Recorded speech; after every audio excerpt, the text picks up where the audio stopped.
Hello and welcome to Anything But Ordinary. Tonight's topic is a viewer's request: strange mutilation cases, alien UFO, or government experiments. We are your most awesome host. I am Spooky, and here is Raven. Hey. Hey. Hopefully. I'm sorry. Before we begin, we forgot to include this in our announcement, but some of our descriptions are going to be a little bit graphic, so it's listener discretion. Right. We don't have too many gory photos. Maybe like No. one. Maybe like one, but the things that we're going to be talking about tonight, deals with death and stuff. So, that's why it's true. Called strange mutilation cases. Kind of gives it away. Yeah, that's true. It does. So I guess guess everyone should have guessed on their own that some of these descriptions are going to be a little bit over the top. Right, but usually we do put that in. I forgot to type that in when I did the show thing. But you know what? I've had a lot going on and things, so it's kind of family stuff. So right. Tonight's topic. Actually, we've had several people who have asked us to look into doing a show when it comes to these strange cases surrounding cat mutilation and such, and they've been asking us for a few years since we basically came on, back in 2014. Right. This one has been asked for several times, and we'd like to thank you guys for sending in your suggestions to us. While researching into this subject, I do have to say this was another one that brought us to a lot of other strange events and cases. Yeah. Like alien abductions, secret bases, cloning, shadow government, the shadow government. And there's like so many things when we were looking into this, but it kind of happens when we do all our shows and everything we research, and it's like a big spider web and everything's connected. But right. This tonight, show, when I was researching it totally gave me or us a ton of more show ideas, that's for sure. But it's just crazy, all these different theories that are being talked about when it comes to this subject. It's not just cattle mutilation that's been going on there, that we'll be either talking about tonight either, because we're actually going to start talking about how there's other species and even human cases as well. Right. And Raven and I are not experts, nor do we ever claim to be on any topic that we discuss. And we're not here to prove or disprove in the existence of. Or yeah. We can't really say what parties are to blame either. We can only that's speculate, true. You know what I mean? Exactly. We are just going to share with you guys the stuff we came across and leave that up to you, our listeners, to decide. Which we normally do all the time. We kind of just throw out sure whatever. We do. And then you guys just be like, go from there and do your own research too. But, when I was looking into stuff, I found like so many newspaper articles from like all over the world for like decades talking about all these incidences involving these strange deaths. And to be honest with you, we could do multiple shows talking case per case per case that have occurred all over the world. You know what I mean? But I think what me and Speaker are going to do tonight is we're just going to chat briefly just on like a few, and then we'll just kind of like banter about the different things that people have talked about when it comes to this subject. But, we're going to probably have more of this in the future. Right. I wouldn't be surprised if we touch on this subject again in the near future, because like you said, there was just so much that couldn't really be discussed in just a 2-hour show. No. It's insane how much I saw. It actually, you hear about it here or there, but then when you start really digging into it and you're finding photos after photos and articles after articles, from all over the world, it really opened my eyes. But there's this one newspaper article that I came across, which one of the earlier ones I found, that took place, dating back as far as 1897. And I know some of you guys probably know this, some of you don't, but I found it in the Burlington Hawkeye edition, dated April 29th, 1897, in Topeka, Kansas. Now, there was this guy, his name was Alexander Hamilton. Now, he owned some, farmland in Woodson County, Kansas, and Now, this guy, his name was Alex. I went to dig in to see, okay, is this guy a real guy, whatever. And I came across, his obituary and all that stuff. Well, he was born in 1832 in Kentucky. He moved to Kansas in 1854 at the age of 22. And he married his wife, Lucy Scott, in 1858. And they had like 14 children, which isn't that shocking for back then, especially. No, not back then. Farmers.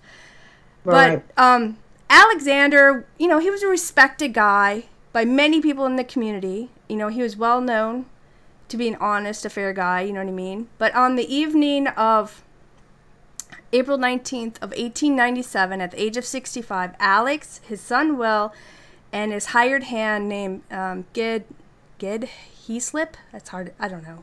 But I'm not sure if he was like his hired hand or just some dude who was renting a room. But usually when you're living at someone's farm, you're basically helping out. You know what I mean? Yeah, really. Anyway, they had this really weird experience that basically has been talked about for many years. It was like a late Monday evening, and it was around 10:30, and Alex woke up, from sleep to this weird sound, because he was hearing his cattle, kind of making a fuss outside, and he wasn't sure what was harassing his livestock.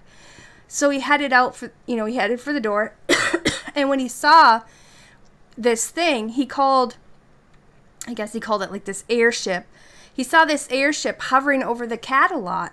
So he's hollering for his son and for, Gid, come on. So they grabbed some axes. They ran out to the cattle pen, and when they were out there, they saw this 300-foot long cigar-shaped craft that was hovering like 30 feet over his freaked out cattle, which I'd be freaking out too, if, you know what I mean? I can't believe they only grabbed axes. Well, this is 1897. I'm sure they didn't have like all the... They had guns then. I know, but they might have not had them handy at the time. You know what I mean? Yeah. Because usually you just run out, you're thinking you're going to expect to see like a wolf or whatever, and you're scared off. That's true. They probably weren't expecting to see what they saw. Right, but this cigar-shaped craft, he said, was like this deep, dark, reddish color with like this clear undercarriage of something that was kind of like glass or kind of like see-through. And he said that it was lit up brightly, and you could see within it that there were 6 occupants within. 6 type of, I guess, people. I don't want to say people because I don't really know what they were. But they said that this craft had 3 lights on it. One light was a bright white searchlight, and then it had 2 smaller ones. One was red, and the other one was green. So I kind of found like this cartoonish thing where they sketched something up, which, kind of gives you an idea, but it's not probably exactly how it looks, you know what I mean? But they said that this large, bright searchlight was kind of panning multiple directions. And as the 3 guys stood there, they were like totally in shock, like quiet. And they're watching as this craft was hovering not even 15 yards in front of them. His 2-year-old heifer was crying and screaming and struggling. And there was like this long reddish cable type material that was wrapped around this cow. So the 3 guys, they go running and they try to free this calf. And as they did this, the craft turned its spotlight beam onto them. And then that's when the craft started to rise up and bring the heifer with it. You know what I mean? And then it just started heading off in a northwest direction. So, of course, these 3 guys are like, I don't even know what the heck they were thinking. You know what I mean? This is like 1800s. You know what I mean? So they go back into the house. They obviously didn't sleep. When the sun rose the next morning, Alex took his horse and set out looking for his calf, but he had, absolutely no luck. But later on, in nearby Coffee County, which is about 4 miles away from them, there's this guy's name was Lincoln Thomas. Well, he ended up finding some legs, a hide, and the head in his field. So he just figured, okay, somebody butchered a cow or tossed it on his land. But when he found it, he said that there was absolutely no tracks or blood on the soft ground or anything. So he was actually really puzzled by this. So he brought the remains into town to see if somebody could identify their missing animal. Well, it ended up being Alexander's young heifer. And because it had his brand mark on it, that's how he knew it was his. You know what I mean? Right. But the thing that I found interesting is the cigar-shaped craft, because parts of this craft was kind of like see-through. It had multicolored lights, because if I recall, that type of lighting didn't exist back then. okay? Because in the 1890s, they had, they had the gas lights. And I know that Edison in like, what is it, 1879, that's when he kind of created the light bulb. But it wasn't until like the 1880s that only a few cities had power, but they only had power that could go to like a few blocks at a time. And not every home had like electricity or current at that time. And it wasn't really until like the 30s, like 1930s, that's when many people in larger towns and cities had, lights and stuff. But farms and rural areas, they didn't have that stuff because they didn't have miles and miles of electrical lines and all that stuff running to these rural places and stuff. Right. But they didn't have aircrafts with that kind of ability back in that day either. Let alone having the anti-collision navigational light system, because that's what we have on our planes is white, red, and green. How did they, see something back in the 1800s, you know what I mean, with the navigational system lighting that we use today? Because I know like in 1903 or 1904, when I was reading up stuff, that's when they started making like decorative Christmas tree lights bulbs, you know what I mean? But this is a plane that's in the sky that they didn't even have that type of technology yet, So I'm started digging around, reading more, and I found out that Alexander wasn't the only one who was talking about seeing these strange cigar-shaped crafts either, because I guess there was actually a ton of them being seen during 1896 and 1897 all across the United States. And back during that time period, they didn't have any type of planes or balloon flying ships that could actually travel that long a distance or at that type of fast speeds that these cigar crafts were performing and that people were talking about, because they were still experimenting with these gliders and such. And these strange crafts were actually reported in almost 2,000 different newspapers during that time period. So that has to say something. Now, in the recent years, people are saying, oh, Alexander was lying. It was a joke for the Liars Club. But in the paper that I was reading, they were saying that all these people were vouching for him. They even went to the point of having it notarized. Liar or not, I do find it interesting that all across the United States during that year, all these people were seeing several these cigar-shaped crafts. And it was even like harassing the entire town, and shining these lights down on them. And the fact that these things had the navigational lighting system on them before we even had that type of high-tech planes or systems, it makes you believe that he actually saw what he saw, Because even at one point, when I was reading all these newspapers, they had asked Edison, like, hey, are you behind this? And he spoke publicly saying that he wasn't. He had nothing to do with this. Now, I'm tending to believe, that because of the lighting system and everything that was going on, that this is a true story. Now, I do know that steamboats back then did have, like, mast lights and stuff, but they didn't have the navigational system until, 1970? Or when did they start setting that? 1940, 50, 60s? It was way later anyway, you know what I mean? Right. So, that's why I kind of tend to believe that he was telling the truth, and then later on people were trying to tell him like, hey, just cover this up and pretend like you dreamt it all up. But the detail that he had talked about in these newspaper articles makes you believe that they did see these things just because of the detail, and they didn't even have that type of systems back then, you know what I mean, especially with all the lighting and stuff. But I'll post in our references later tonight the links to these newspaper articles so you guys can go read it in detail for yourself. You know what I mean? But I was seeing things that were even reporting and dating back as far as the 1600s about these animal deaths. And there's like these incidences that are basically occurring all around the world. And just a vast majority of all these cases are still really unanswered. I find it interesting that you brought it up about the lights, because not a lot of people would have even thought of that. I don't think anybody really did, because I was reading into this, and then the way he was describing stuff, one, you could go and read that we didn't even have that type of crafts or airplanes, because they were using gliders, really. But they didn't have planes that had the navigational system and the tech. And somebody said... Well, they didn't have colored lights either. I mean, not on anything. No. Really? Well, steamboats, they had the white lights. Right. But that was in Europe that they started, but it didn't come over here quite yet at the time. But like I said, I started looking up, okay, well, when did they have these light bulbs and stuff? And they didn't have electricity running to houses, so he wouldn't have dreamt the idea of we have all this because we have it in our house, which he didn't have at the time, you know. But the fact that they had the red, green, and white lights like we do have on planes now.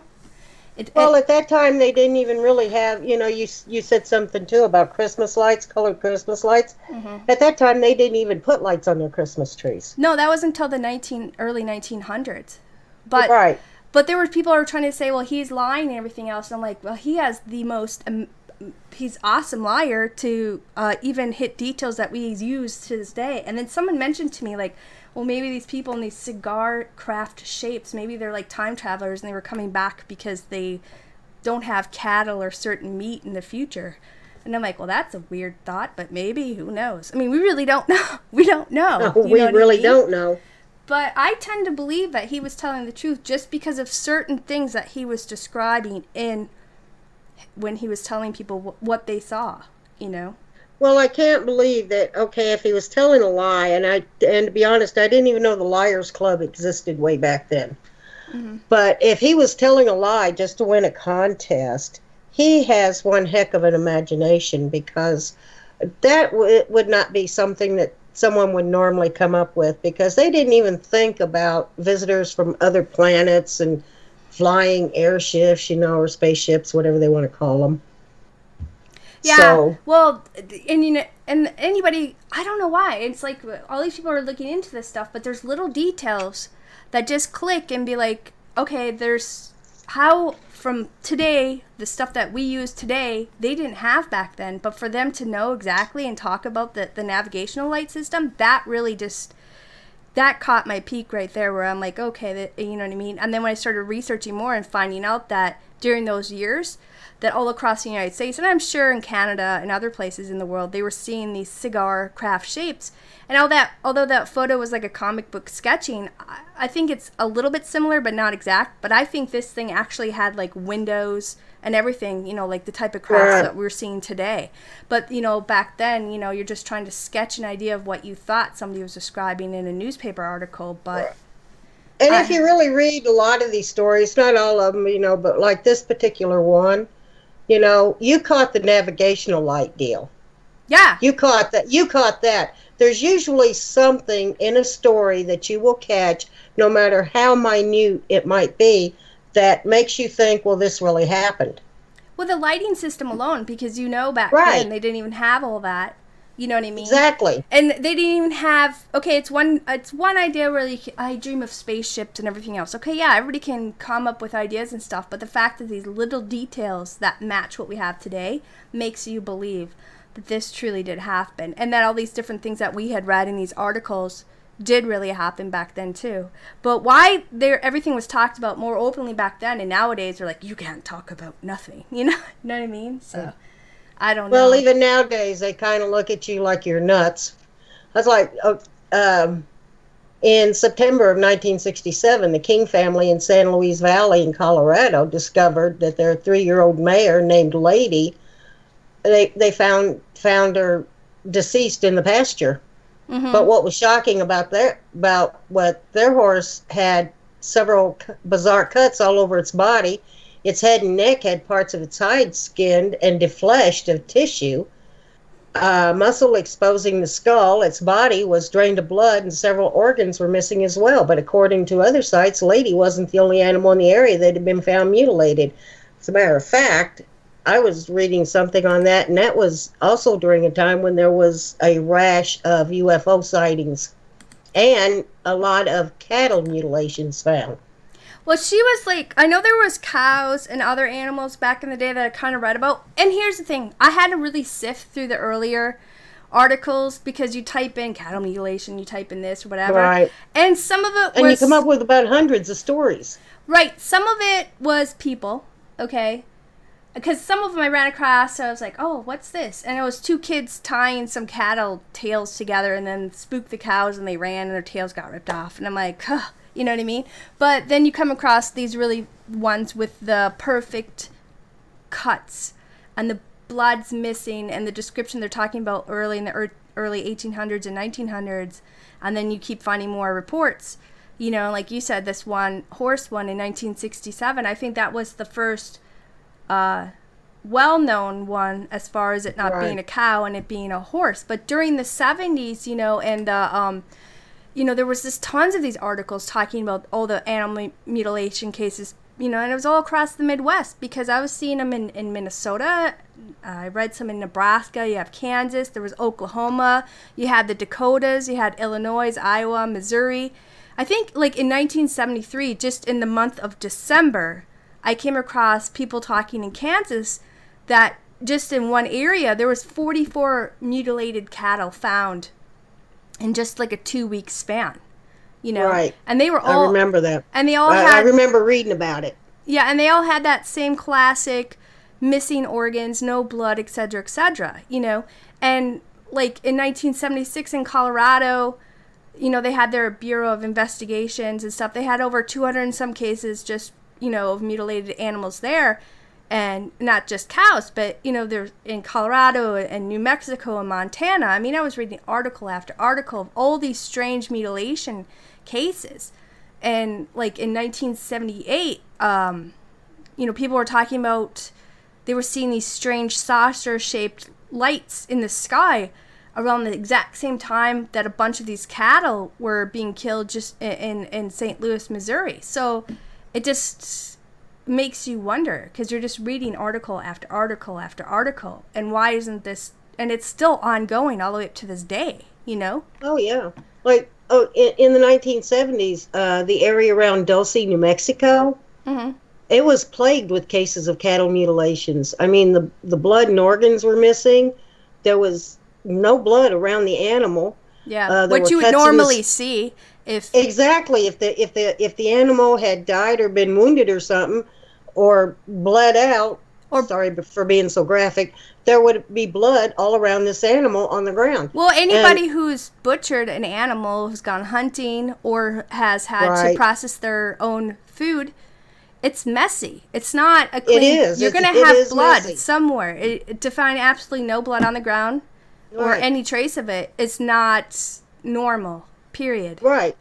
And there were also cuts in the skin, you know, on these animals that were so precise that people believed they were made with lasers. The reproductive organs were missing. Sounds like aliens, right?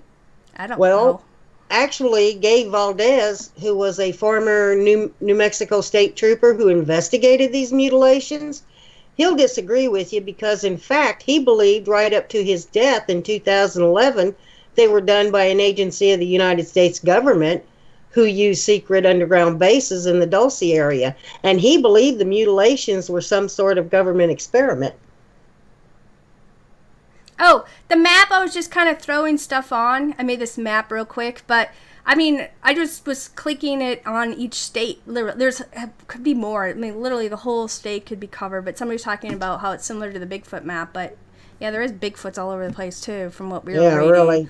But, a lot of them too. Right, but you know, I found some of those articles of that guy that you were talking about from 1976, where he had talked to the press about, you know, what he saw at each site, and they talked about finding these strange 4-inch circular impressions on the ground, and it was like the grass was scorched like 500 feet away from one of the cattle. So that makes you wonder, you know. Well, Valdez investigated these mutilations for years. Matter of fact, it was one of the assignments given to him as part of his job with the New Mexico State Patrol.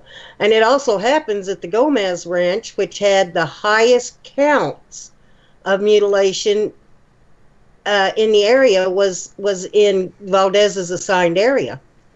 And there he found cattle with missing udders, internal organs gone, reproductive organs missing, along with the anus being cored out. And he also found other things around the carcasses too. He found military gear along with gas mask and glow sticks. But here's the thing. I think some of that stuff, after a while, they started setting up, you know what I mean, to make it look like, you know what I mean, as a toss-off. You know what I mean? To say, oh yeah, it was the military. Because how come all these other ones that we're reading over and over and over again, nothing. Then all of a sudden, oh, one time, let's throw, because it was getting too much, I guess you want to call it, airtime out in the world, and people are going to freak out, so let's just throw some military gear and let people believe it's probably military stuff. But I didn't read anything about him finding anything that actually alluded to who or what was causing all this, except the fact that there's these strange suction cup shape impressions in the ground at some places that he had been to. You know what I mean? Well, I think maybe, just maybe, he was just about the only one, or the first one, that was even brave enough to report what he reported about the military gear and stuff. But Valdez stated that he never found any evidence of UFO activity in the Dulce area. And that was strange, because there had been a couple of reports of them being seen. And he believed these were actual sightings of advanced military aircraft that picked up the animals for the experiments that were conducted on them and then returned them back to the fields. And he believed the animals were mutilated so people would think that it was done by extraterrestrials or even wild predators. And this man's story, up until his death, never changed.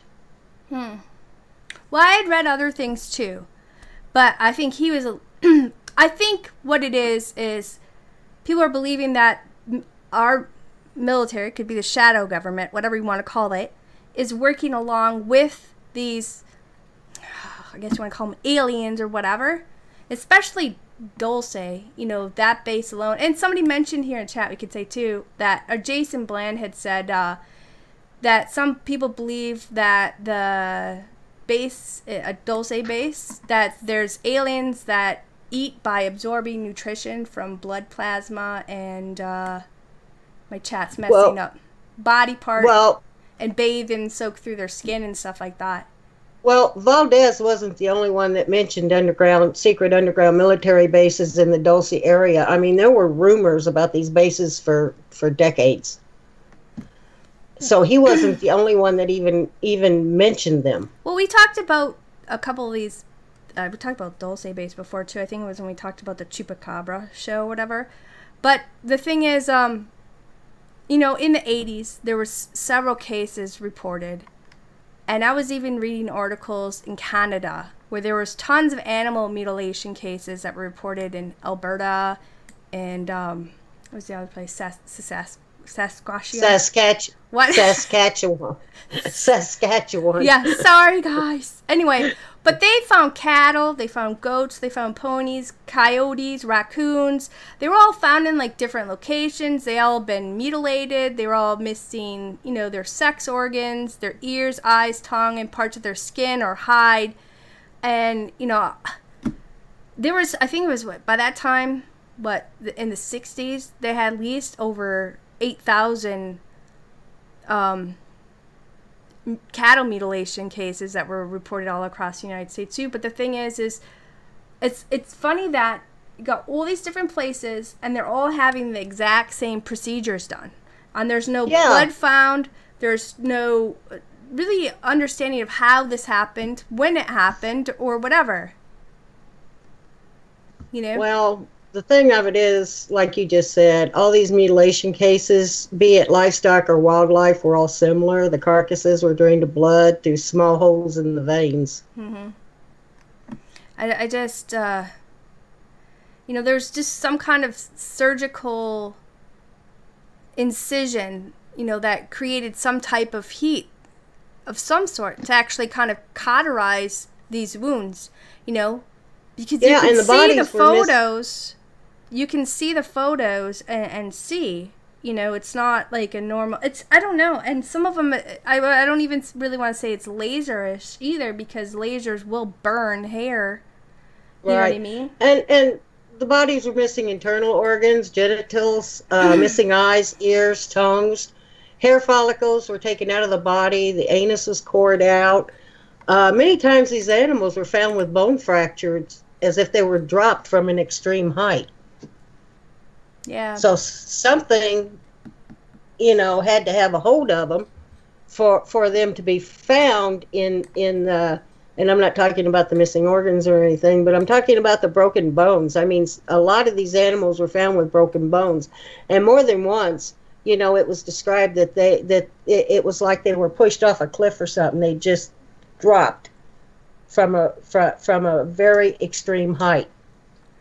Yeah, somebody was saying, could you go look up on the text and see what Cassandra was saying? Because it might be, I'm only kind of part of it. My text isn't rolling up, but might be interesting to say on show. But a week later, there was a TV program about cattle mutilations. No, she said something more up above about something happening in her place. Oh, March 30th, 1980, just above the horizon and across a large valley, we saw this lighted object and sitting there. Then a light beam came from it to the ground. A minute later, a light beam went off and poof, the lighted object was gone. And then, she says about a week later, there was a TV program about cattle mutilations and an addendum that another mutilation of 2 horses in the area were at, talk about shivers. So that's interesting. So they were seeing a light. Yeah. They saw a light, and then around that time period, there was a bunch of animal mutilations. And people do talk about that. They talk about how people or animals would be affected by these lights coming from the sky, and then they'd be all drained of blood, and then their bodies would be dropped there. But I find it odd that sometimes people were at home when this occurred, and they saw nothing. And there'd be no tracks of animal or human of any kind, like predators, would off and stuff. But they also talk about how predators, when they'd find these bodies and the carcasses or whatnot, that these natural predators wouldn't even scavenge these carcasses. There'd be, all these things I was reading, there'd be no signs of struggle. There'd be no scuff marks or whatever on the ground to show something occurred there. And what was that? I think it was like in 1988. I came across this newspaper article, and I think it was the Cook family, and they actually found a few mutilated cases that occurred on their land. See, now they lived in East Pecos, okay, not far from Santa Fe National Forest. Now, what they were doing is they were actually renting the place. They didn't, own it, okay? But their landlord's son, he owned, a yearling colt. And that, animal used to graze on the land where they rented their house. Now, I guess this colt was really friendly, and the kids and everybody would come up to it, when they were coming and going to school and stuff, and they'd pet it, whatever, by the fence, and there was, a peach tree or some type of tree, you know what I mean? So it was a pretty friendly horse, and everybody knew the horse, and was used to, the horse would come when they see people, whatever. So they're used to keeping an eye or checking out the horse, you know what I'm saying? So, but anyway, one night, the colt was found lying about 100 feet from their place on its left side, dead. And it had all the same classic mutilation. And they said that there was no tracks, there was no sign of struggle, no blood, the same mode. And they said that they had seen that animal alive earlier that day, but by that evening it was dead. And they said that it was lying in 4-foot high grass, but none of it was crushed or disturbed all around the horse's body. So that, you know what I mean? That's really tall grass, and for none of it to be broken or displaced or anything makes no sense. Now, she said that the cuts on the horse looked like it was done, to her, almost like a laser, because she was actually, Miss Cook, she was actually a veterinarian's assistant, and she'd actually had seen several surgical procedures done on animals, and said that, it would leave a burn where it made contact. But on this horse, there was no burn, but it looked like it would have been done with something that precise. You know what I mean? And she said, above the horse's eyes, there was these 3 black dots, all about the half size of a dime, but in a triangle or pattern. And my cat's wanting to leave the house, or leave the room. He's like, I'm done with animal mutilation story. But that's not the first time I heard about these animals having that triangle pattern either. You know, I was seeing that on a lot of cases too. But they started looking around, you know, to see, okay, well, this is really weird. So they started checking out their field and everything else. And they ended up finding mutilated chickens in the same field. And they ended up, as they kept looking for, just to see like what caused this horse's death, what's going on, it's really weird. They ended up coming across this area where they did see two oval-shaped marks. They were about 2 feet apart, side by side, and they were about 6 feet wide. And the grass inside each oval was basically laid down in like a counterclockwise pattern, you know.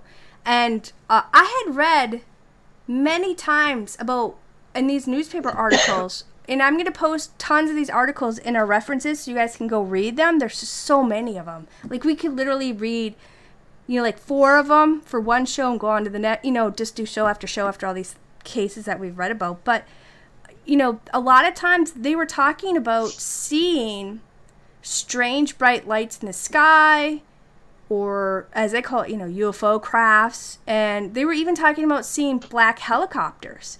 And they'd say that these crafts or these helicopters, they would make absolutely no sound.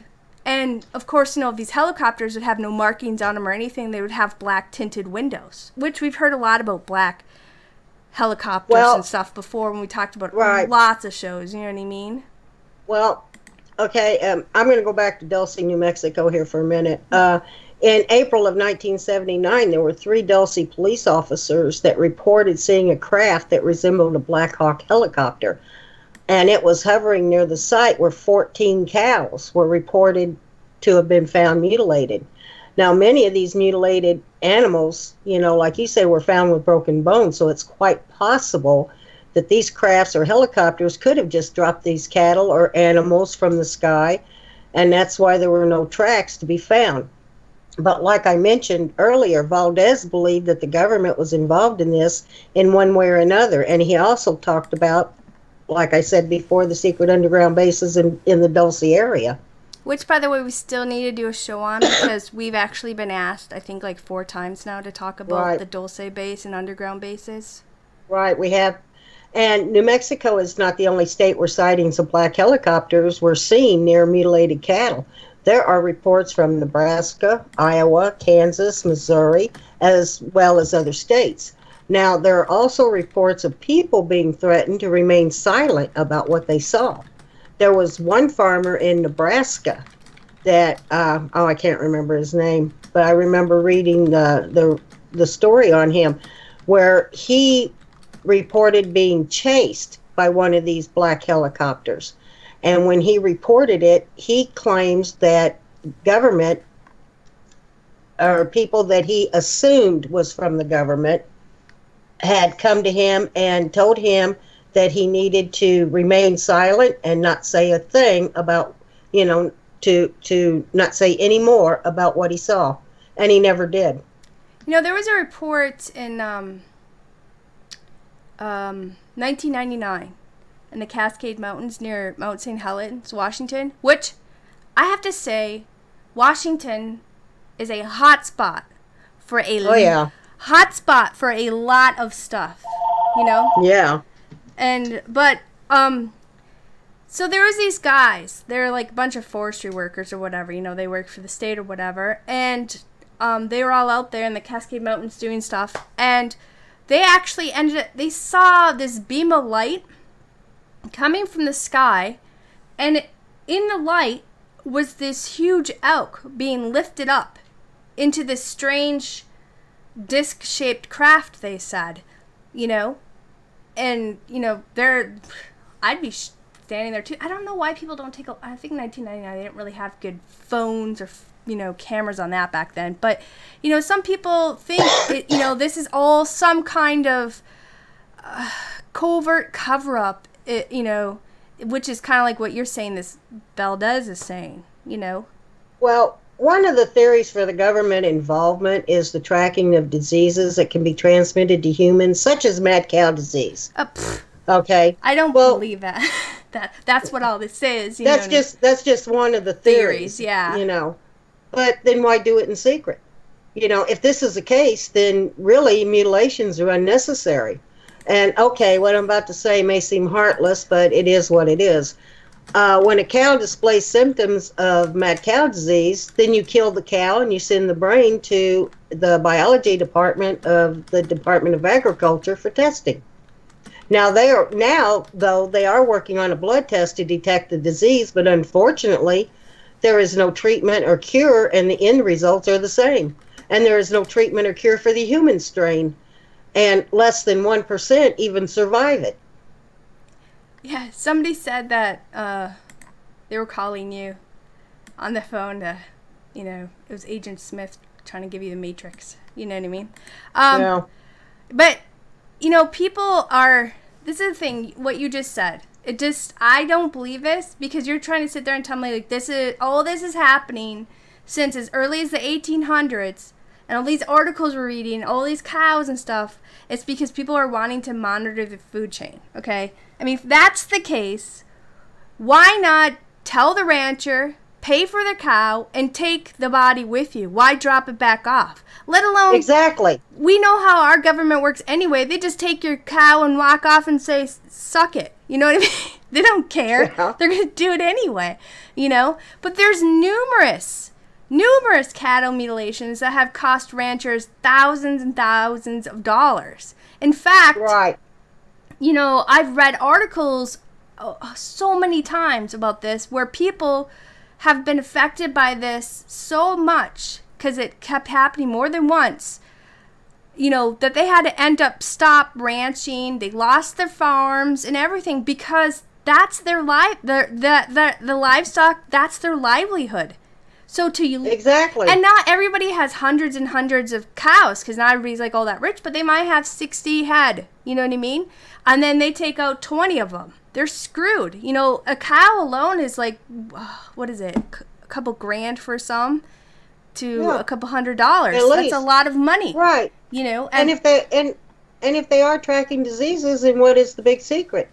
And also, when the FBI was asked to investigate, they refused, citing that it was out of their jurisdiction, that they could only investigate these mutilations if they happened on an Indian reservation. And now I'm going to call bullshit on that. But, excuse me. Because yeah. The FBI is a federal law enforcement agency who has jurisdiction everywhere in this country except on Indian reservations, which fall under the jurisdiction of the U.S. Marshals. Yeah, but that's BS, because how many times have we read story after story? Never stopped them before. But is Valdez right, though? I mean, are some of these cattle mutilations a result of some clandestine agency of the United States government? And if so, what are the reasons? I mean, this is an agency that is so powerful that even the FBI will not get involved. Or were they, were they told to stay away? Really, we may never know the truth about all of this. Yeah, but here's the thing. Really, do we want to know? Well, yeah, we do. Because there's so much things that are going on in this world that we could talk about forever. That's why you can have a new show all the time. We'll never run out of topics.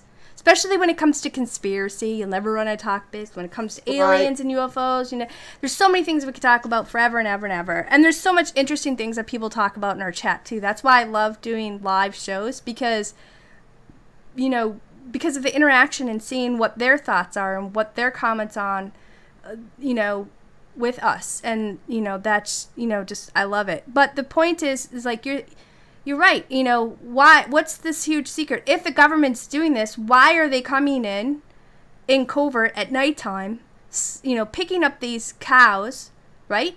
And then taking them off somewhere else, and then bringing them back and dropping them to be found. That's like it doesn't make any sense. It's like a waste of time and money. It makes no sense whatsoever. But we did a show on Plum Island and other bioweapon facilities all across America. And we talked about how they have their own cattle and everything else.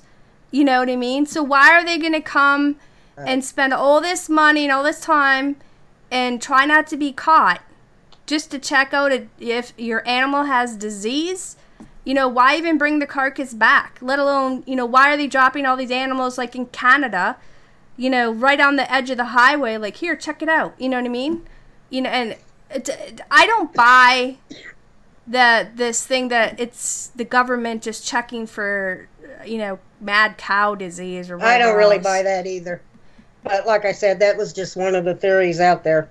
But also, it's really weird, because you remember how the whole mad cow disease thing took place, and then they claimed that they burned all this stuff, but then why did they ship? Yeah. But then they ended up shipping it all over here, and then it ended up spreading to other stuff. You know, even that whole system, how they took care of that and dealt with that, that's a whole big show in itself. You know, it's a joke. You know what I mean? But, you know, you're asking different types of questions, and, you know, Valdez, he's not the only guy who's been known to been looking into, because didn't he also have his own cattle that were affected by this? Wasn't it him that I read too, that he ended up having something like this occur to him a little bit? I don't think it was him exactly. I think it might have been a relative or something. I don't think it was exactly him. But technically, you know, I mean, even if it was a relative, he had some sort of connection to it. Right. And then you were talking about how these people were telling that the FBI couldn't come there or check that out. Is that what you were saying? Because you were kind of talking really fast. Oh, I'm sorry. Well, the FBI refused because they said that they didn't have jurisdiction.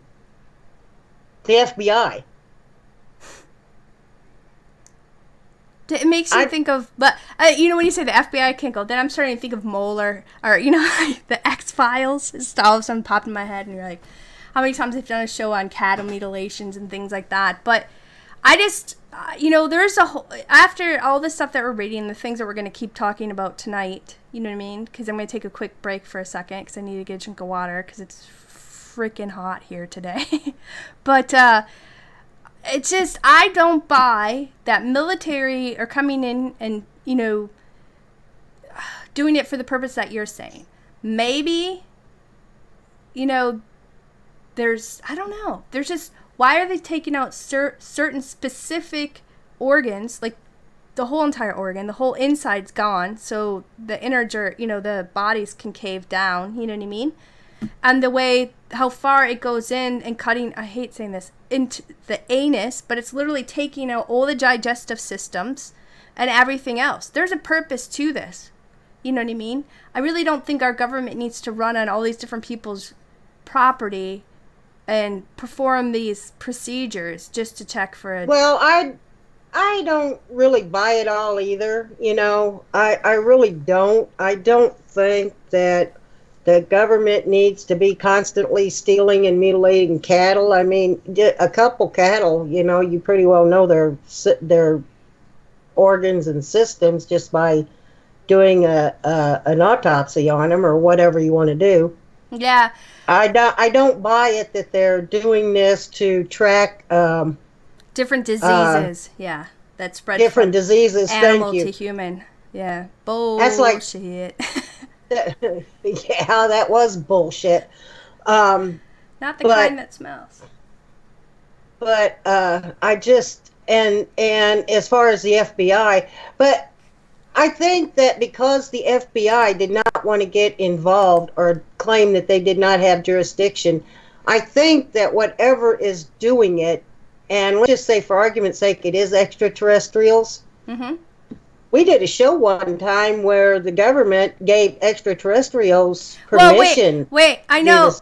Wait, I know. But, you know, some say that these helicopters are just like a projection of an image so that it doesn't look suspicious to, you know, throw people off, because people say when they see these black helicopters, it's almost like it's not real and they make absolutely no sound, and they'll be flying like really low, you know, enough where you could tell like this is not a natural machinery.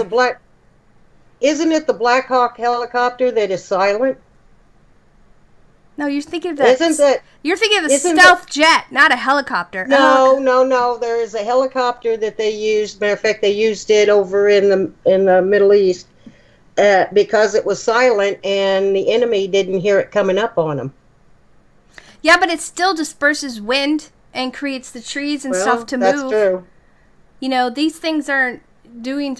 But I do have to say there is interesting technology today because we have drones flying all over our city all the time. They look like the big 747s. They make absolutely no sound. They fly as low as they want. And sometimes they just look like they're a painting in the sky. And then they're there one moment and then they disappear the next. And then they reappear. And tons of us have seen it. We're basically conditioned to it because they've been doing it for years here in our cities. You know.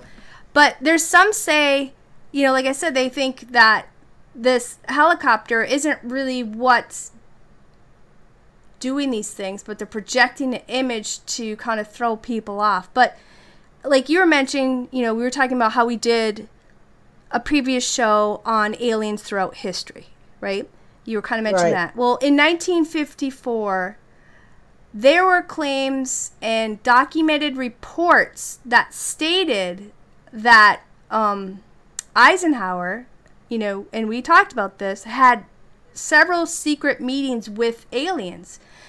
And it was at the New Mexico Air Base. Now, Ike and, you know, several other important men from all around the world had met with these the Nordic race. And apparently, you know, they warned them, like, hey, the Greys and stuff, you know, they're bad. You shouldn't, you know, be careful. And they're like, you know, you shouldn't have anything to do with them. They're kind of like the sinister race who want to, like, bring harm both to Earth and to the human population. Yeah, I remember that episode. The Nordics wanted us to help fight the Greys, and they would help us with our spiritual development and share their technology with us, only if we got rid of our nuclear weapons and such. But I basically told them we were not getting rid of our weapons. Yeah, that's what he was saying at the time. But, I mean, basically, they said, I remember when we were doing this, we were reading all this stuff, they were basically saying, you know, like, yeah, right, we're not going to get rid of all this stuff and then leave ourselves defenseless on your word. But they ended up deciding to go with the Greys because they had a meeting with them, too. And it wasn't just us, because Canada, Europe, and all these other people were meeting with these alien races that came, what year was that, 40s and 50s we were talking about? But anyway, they decided to go with the Greys because what they ended up doing, and it's talked about a lot, and it was in these documents and stuff, and they talked about making this treaty with them. So the Greys would say, hey, we'll give you our technology, right? And they said, you guys can keep your nukes and your weapons. We just want to have the ability to do experiments on animals and humans here. Right. But both Eisenhower and Churchill and stuff, they all talked about there being powers and stuff that are above our president and our government that run this stuff. But the thing is back then, remember how, you know, was it 50s when they had these a bunch of UFOs being seen again, and they were being seen in every town almost all across America. And they were buzzing the White House, and they were in Canada and everything. And then that's when all these different governments started talking in Europe and everything. They were talking about having these sit-down meetings with these different alien races. It was on TV, it was in newspapers, it was on the radio, it was talked about all the time. And then all of a sudden, nothing. Oh, you're talking about like the Majestic 12 or MJ-12 that was created in 1947 by Harry Truman. I'm not talking about that, but yeah, that did occur around the same time. Yeah. Yeah. But we still need to do a show on that as well. It was another viewer's request. But yeah, people say that the MJ-12 basically influences our government, our media, corporations, and goes above the president and Congress, as well as the American people. Well, yeah. So, and it was actually, I don't understand it, because it was like Harry Truman was the one that said the American people do not need to know about UFOs. Well, he's the one who created or supposedly he was one of who created the MJ-12, which we need to talk about because Right. everybody keeps telling us to do a show on that.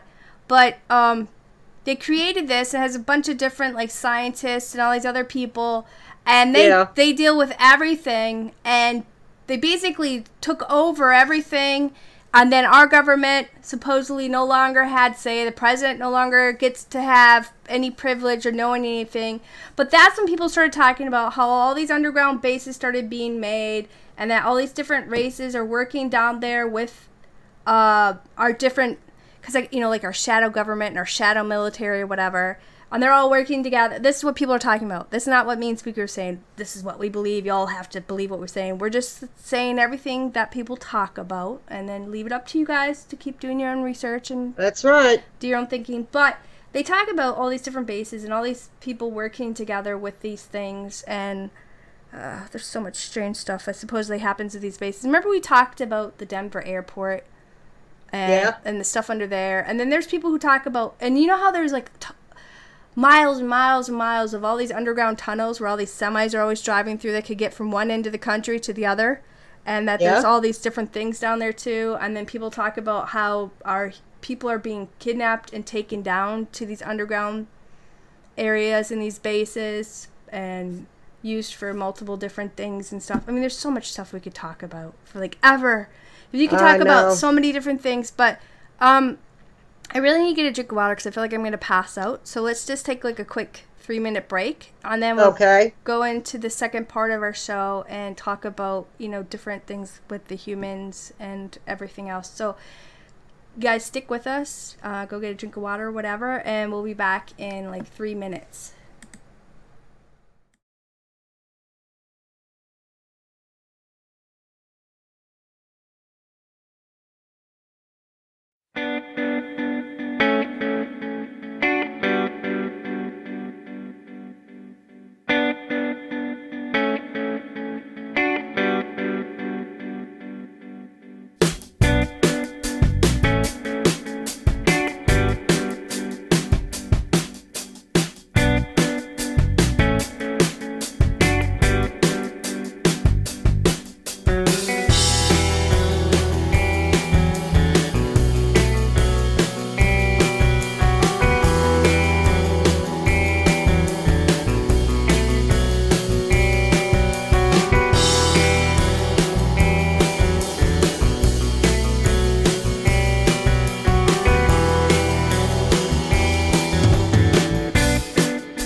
Welcome back to Anything But Ordinary. I'm your host, Raven. I almost said my name was Spooky. You almost said Spooky, didn't you? Yes. I was pulled to you and called myself the other name. Tonight's topic is strange mutilation cases. It was a viewer's request. We're kind of bantering about a lot of randomness that deals with this topic and whatnot. But before we went on breaks, I totally needed water. It's so hot here. But you were talking about secret governments and the MJ-12 and things like that. And, you know, there are, you know, many people in our government that have talked about a shadow government within its own, where it has its own military that responds and answers basically to no one, to themselves. And they say that they're... And I believe that. And they said that they're involved in many of these cover-ups and a lot of these strange things that are going on in our world that are, you know, this, you know, because I was reading many politicians who were talking about this, and Eisenhower and all these people were talking about how there's this other government that's higher than all the ones that we have, and that Canada and Europe and that, you know, all the ones that we, you know and see are really just there as a... what do you want to call it? Pacifier or whatever. I don't know. You know what I mean? Well, there is a woman named Linda Ann Moulton, Moulton, and she created a documentary on cattle mutilations. Now, she's been researching into this for years and years and years. And you can find blogs, newspapers, TV shows with her on it discussing all the things she has seen. And she talks about how the government denies everything to cover up these cases. She even mentions when they would be out at these sites filming that oftentimes, if not every time, all their batteries would be drained completely down. And they would bring tons of them, and it always happened. Yeah, I've seen her, like, on TV. You know, I think she was on the History Channel or something like that, and she's been looking into these mutilation cases for, like, ever. And, right. You know, you can even find her videos on YouTube. Yeah, But she even mentioned how some of the farmers or people would hear screaming, you know, these animals screaming like they were in pain, and while they were being harvested alive. It's weird though that the batteries, you know, when she was talking about a lot of times when they're always going there and they'd have all their battery packs and how every one of them would be drained, and it makes you wonder what's going on in the area, what these things. You know what I mean? What's causing that? What creates that? You know, I know they always talk about in the paranormal how certain things drain batteries or whatever. They also talk about that with alien and UFO stuff. You know what I mean? So I think that's weird. But yeah, I read that too, where some people had heard these animals screaming, but these animals don't normally scream like that or make that noise. You know what I mean? So they were like they had to have been in insane pain and having this done to them while they're alive. But in 2008 in Argentina, I came across a case where there was this pig that they found, and it was still alive, but it had many of the similar mutilation procedures done to it, but not all of it, obviously. But it had the missing ear, the eye was gone, and you know how it always has that part of the face taken, you know, on the jaw and the lip, that was all cut out. But for whatever reason, I don't know if something scared these things off that were doing this, but they didn't end up killing this one the way that they did everything else. But why? You know, there's just so many tons and tons of articles from USA, Australia, South America, all these other places where they had thousands of all these animal mutilation, you know, and it's always cattle or horse or chickens. Chickens is the weird one. Sheep, deer, elk. I even read one where they have, you know, the ocean seals. They were finding ocean animals having this done to them. You know, people's pets, dogs and cats. You know, even humans I was reading tons and tons of things about humans. And we're always doing a show on strange disappearances or, you know, like the missing 411 stuff. And then after we were reading these things that we researched for tonight's show, I started thinking back on some of the things that we had done shows on, and it makes you wonder, did this happen to them? Well, many of us are familiar with reports of cattle mutilations that are connected or blamed on UFOs and aliens. But how many of you out there are familiar with the human mutilations? Yeah.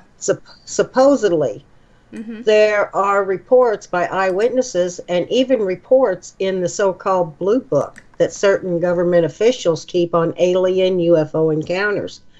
And one such report is of the curious disappearance of Air Force Sergeant Jonathan P. Lovette. Now, this is actually one of the earliest reports of a human mutilation by aliens. That you saw. That I saw. Right. In March of 1956, on the White Sands Missile Testing Range near Holloman Air Force Base in New Mexico, Sergeant Lovette, along with Major William Cunningham, were out in a field looking for debris from a recent missile test. Now, this was around 3 a.m., and to me, this just seems like an odd hour to be looking for missile debris or really anything at all. But anyway. Well, they still have people out at all different hours on a base. You know, it's always, a base is always active no matter what. You know what I mean? Well, that's true. Yeah, there's always something going on around the clock. But anyway, Lovette went over this small sand dune, and he was out of sight when suddenly Cunningham heard Lovette scream. Now, he described the scream as one of terror or agony, and he stated that he thought Lovette had been bitten by a snake. And there are rattlesnakes in the desert, and they come out at night and hunt prey. Yeah, but this was at the New Mexico White Sands Missile Base, right? Right. Yeah. Okay. But it's still the desert, and they still have snakes. I know. I'm just keeping flow with your thoughts. You know what I mean? Okay. So anyway, Cunningham ran over the sand dune, and he saw Lovette being dragged into a silver disc-like object that hovered about 15, 20 feet above the ground. Mm-hmm. And he said there was a long snake-like thing wrapped around Lovette's legs and was dragging him into this craft. Now, Cunningham admitted that he froze as he watched Lovette being dragged inside this disc, and then he saw the craft just quickly disappear into the sky. Now, he ran... Could you imagine? I know, but he's a major. Yeah. You know, I mean, his word would carry some weight, you would think. Well, right, now, you don't want to just make up any story. You'd be demoted. Not that high in rank, you don't. No. But he ran back to the Jeep, and he radioed Mission Control, and he reported what he had witnessed. And Mission Control did confirm a radar sighting. Now, search parties were sent out to the area, and Cunningham's report was taken. Then he was transported back to the base, where he was admitted to the White Sands Base dispensary for observation. Now, they searched for Lovette for 3 days, and on the third day, his nude body was found 10 miles from the missile range. His tongue had been removed from the lower part of the jaw. Mm-hmm. There was an incision just under the tip of the chin, all the way into his esophagus and larynx. His eyes had been removed, his genitalia was removed, and also his anus was cored all the way to the colon. Yeah, which is similar to all these animal things that they're talking about. Right, exactly. The autopsy report included comments about the surgical skill in which these body parts were removed. Mm-hmm. And the report also included that the body had been completely drained of blood, but there was no trace of vascular collapse. Now, this is unusual because when there is death by bleeding, the entire vascular system will always collapse. His didn't. And especially when it was estimated that the body had laid in this brutal New Mexico sun for at least an entire day, maybe two. Which is hard because they can't really tell when certain things are missing from the body, and then you don't have lividity or whatever you call it. Well, the body will pool, all the blood and everything pools up to a certain spot, then you know how long a body's been laying there or placed there from the lividity. The body will pool to the lowest part, the blood will pool to the lowest part of the body. Right, but that's all missing. So how, for them to determine the exact time that this body had been laying there, how long it's been dead, you can't really go by the typical things that they go by. Exactly. But like I said, this was in the report, and I found that kind of suspect too. How did they know how long this body had laid there? You know, for all they knew, it could have laid there for 10 minutes. But also, there were several dead predatory birds, vultures, in the area that had apparently been feeding on the body. And, I mean, they just found these vultures just dead, you know. And at the beginning of the investigation, Major Cunningham had been charged with murdering Sergeant Lovette. But the charges were dropped, and the death is still classified to this day as unsolved. But it just seems to me that that somebody at that base or in the government or whatever knew that Cunningham was probably most likely telling the truth, and they were just covering it up. I mean, they let this guy go. I tried to find out if Major Cunningham had resigned from the military or if he still continued with the military, and I couldn't find anything on the guy. Well, see, what I find interesting, which, you know what, actually you probably will at some point, but a lot of stuff's taken out, and you're not allowed to find certain things anymore. Oh, absolutely. I believe there's a lot more to this story than I found. But in with this Lovette incident, you talked about how there was this snake-like cable. I don't even know if it's a cable or not, or if it was light, but how this object wrapped around the man and his legs, and it dragged him into this silver disc-like craft and flew off. Right. I think it's interesting because of what Alexander mentioned when we first started the show, and I was talking about that case in the early 1800s, about that ship having this cable wrapped around his heifer. You remember? Right, and this, right, exactly, and I remember that. As a matter of fact, I was thinking of this story when you mentioned it, and I'm also going to mention, and I know that you will probably not agree with me on this, and I don't, and I'm not saying I believe it either, but this particular case was compared to the Dyatlov incident. Oh, we did we did a story on the Dyatlov. It was one of our first stories. I think it was like the third or fourth story we did when we first started out, when we didn't even where all really those people were found. Right. And this particular story of Sergeant Lovette was compared to that. Right. Because of the way that those people were found. But not everybody was found like that. But there were some. Like there was a woman, her tongue was missing. Some were missing eyes. That one guy, wasn't it just about every bone in his body was crushed? Right. But here's the thing. And you guys can go back and listen to our show when we did. And it's, we literally just started off then. So we didn't get into our groove of how we are now, but it still has a lot of. You can call it that. Yeah, but it has a lot of information for that show that we did. But I think we both kind of agreed that there was military involvement in some sort, and there was some type of force that did this. We're not. I mean, maybe aliens and the Russians worked together and did something, but obviously there's people who are like, oh, it's Bigfoot or was this. I'm like, hell no, it was not Bigfoot. You can just read all the documentations, everything, the way that the bodies were, you know what I mean, and how certain the lividity on one of the bodies shows that it was obviously moved because of where the blood had pooled to. Exactly, and actually when it came down to it, from what I was reading on that later, that those people had actually accidentally camped on a missile testing ground over there.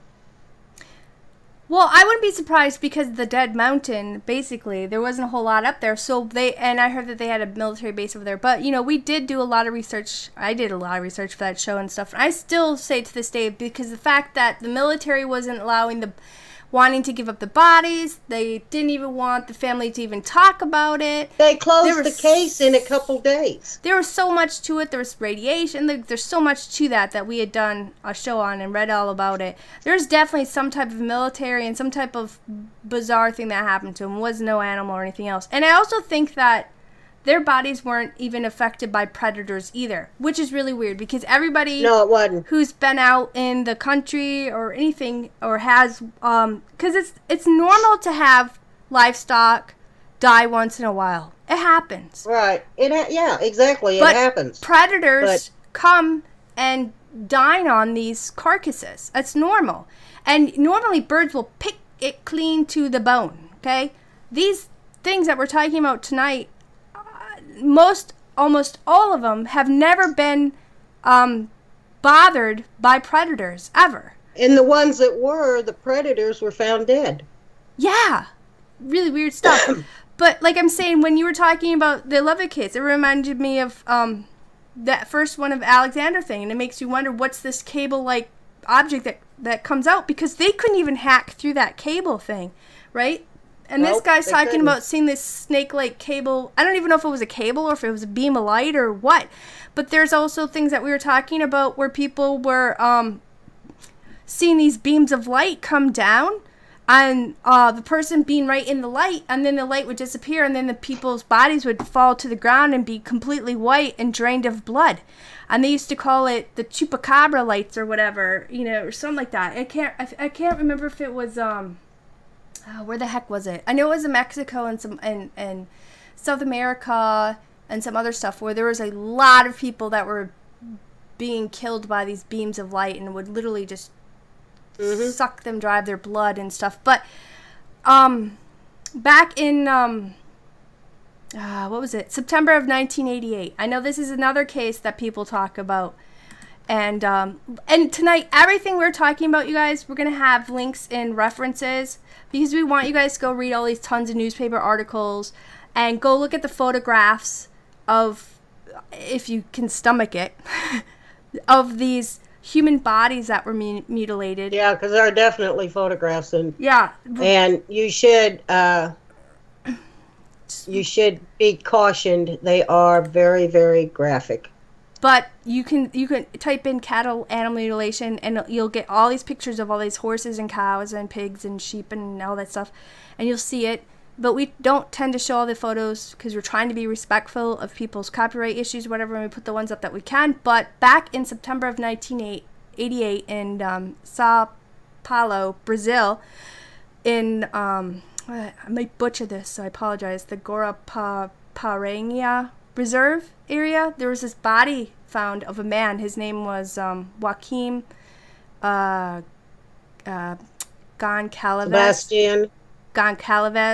Anyway, at the time they weren't saying much of his name, but it came out later who he was because the family respect for whatever. Anyway, this man's body was discovered. He was mutilated and drained of blood.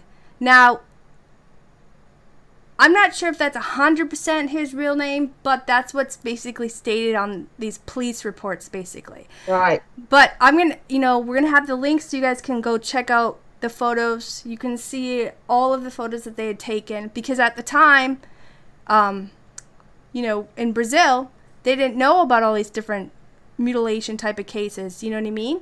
So it wasn't, they weren't kind of informed to, hey, stay quiet about it or whatever, but this man had been missing, from what I'm gathering, for 3 days before his body was discovered.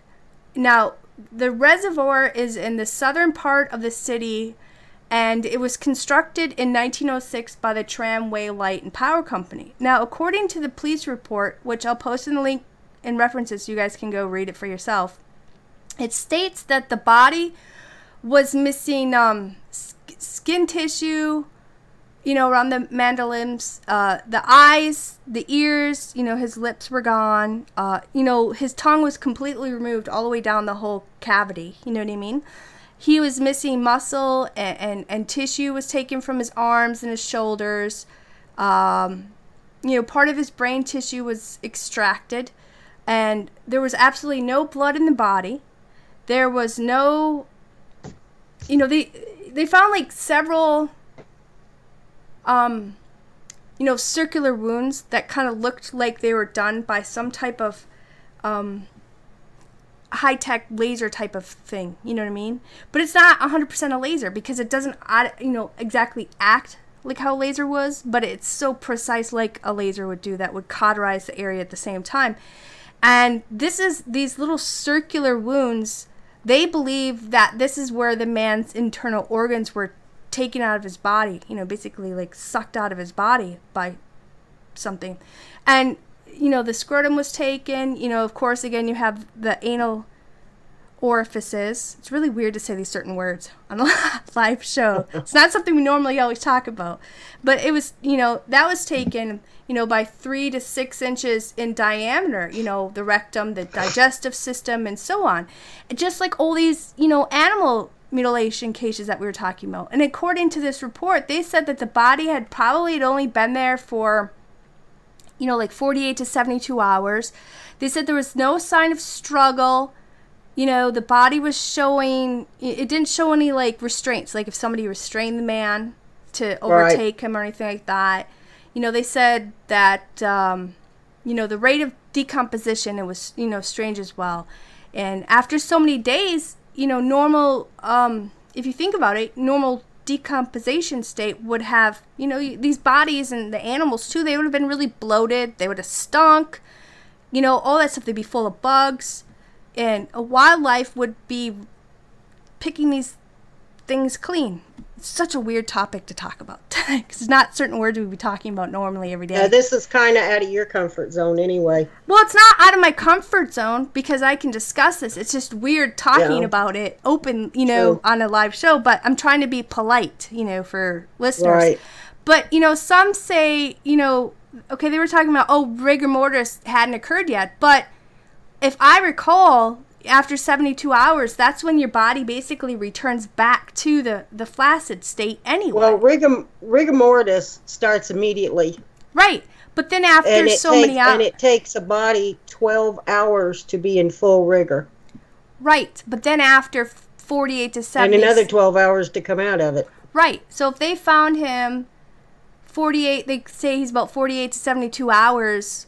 By then, his body would have not have been in rigor mortis anymore, you know? But when you look at the photos, but I think they were saying that it showed like it never went into it, you know? But when you look at these photos and you read the report and what people are talking about, it seems that some ones were involved, you know, be it here or out there in outer space, whatever you want to call these, where they're coming from.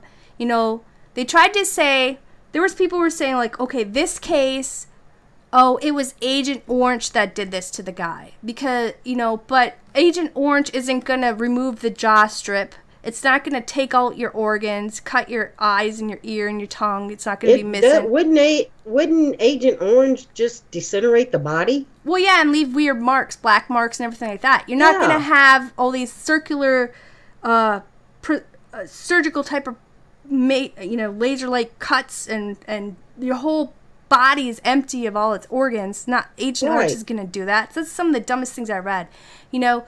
But, you know, they said, okay, well, it was wildlife that ate him after he died because he was fishing there. And they say he had certain health issues. He probably overdosed on some pills.